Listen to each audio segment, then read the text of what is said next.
Calaroga Shark Media.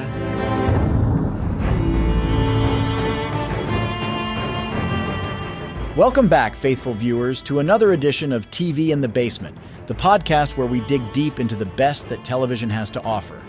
I'm your host, Journey Joe Mitchell, and today we're taking a trip back to the turbulent world of Westeros for the highly anticipated Season 2 premiere of HBO's House of the Dragon.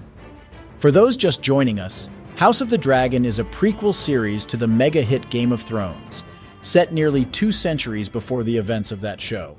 It chronicles the devastating civil war known as the Dance of the Dragons that ripped apart the mighty Targaryen dynasty, pitting members of the royal family against each other in a bloody struggle for the Iron Throne.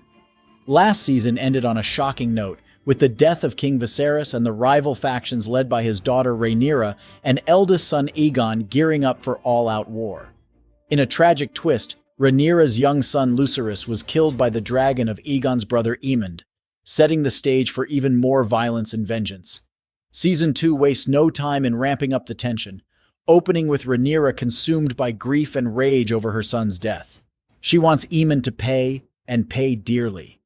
Daemon takes things into his own hands, hiring a pair of shady characters known as Blood and Cheese to infiltrate the Red Keep and take out the one-eyed prince. But in a heartbreaking turn of events, they botch the job and instead murder Aegon's young son and heir, Jaehaerys. It's a brutal and gut-wrenching scene that sets the tone for the episodes to come. This is a world where innocence is no protection, and where even children are fair game in the cutthroat struggle for power. The murder of Jaehaerys is sure to have major ramifications, hardening the resolve of Aegon and his supporters, and potentially turning more houses against Rhaenyra's claim. Speaking of the great houses, much of the episode is devoted to the political maneuvering and alliance building that will shape the course of the war. Rhaenyra sends her eldest son Jaehaerys to treat with Cregan Stark, the formidable Lord of Winterfell, in a bid to secure the North's allegiance. It's a tantalizing glimpse of a legendary house that will loom large in the later story of Game of Thrones. Meanwhile, down in King's Landing, Aegon is struggling to assert his authority as the new king. He clashes with his grandfather and hand, Otto Hightower, over war strategy, with Otto counseling patience and Aegon itching for swift and decisive action. It's a dynamic that highlights the challenges of ruling and the competing influences that a monarch must navigate. On a more personal level, we see the continuing fallout of the illicit affair between Aegon's mother Alicent and her sworn knight Sir Criston Cole. Alicent's daughter Helaena, already fragile and prone to dark prophecies, walks in on the two in a compromising position, adding to her trauma and instability.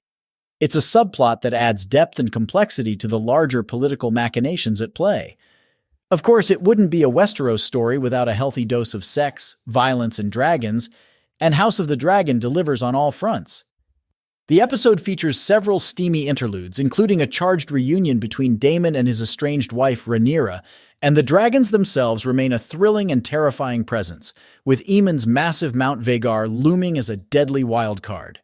In terms of performances, the cast continues to impress with their ability to bring nuance and pathos to even the most despicable characters. Emma Darcy and Olivia Cooke are particularly compelling as Rhaenyra and Alicent, two women bound by a childhood friendship now torn apart by the unforgiving Game of Thrones. All in all, the Season 2 premiere of House of the Dragon is a confident and compelling return to the treacherous world of Westeros. While it may lack the narrative momentum and character depth of prime Game of Thrones, it still delivers plenty of intrigue, spectacle, and shocking twists.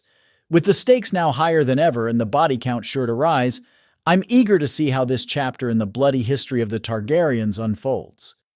June is shaping up to be a good month for TV. I'll be back later in the week to look at The Acolyte and The Boys, and don't forget we have an entire season of The Bear to binge in 2 weeks. Until then, stay cool and watch TV in the basement. See you next time.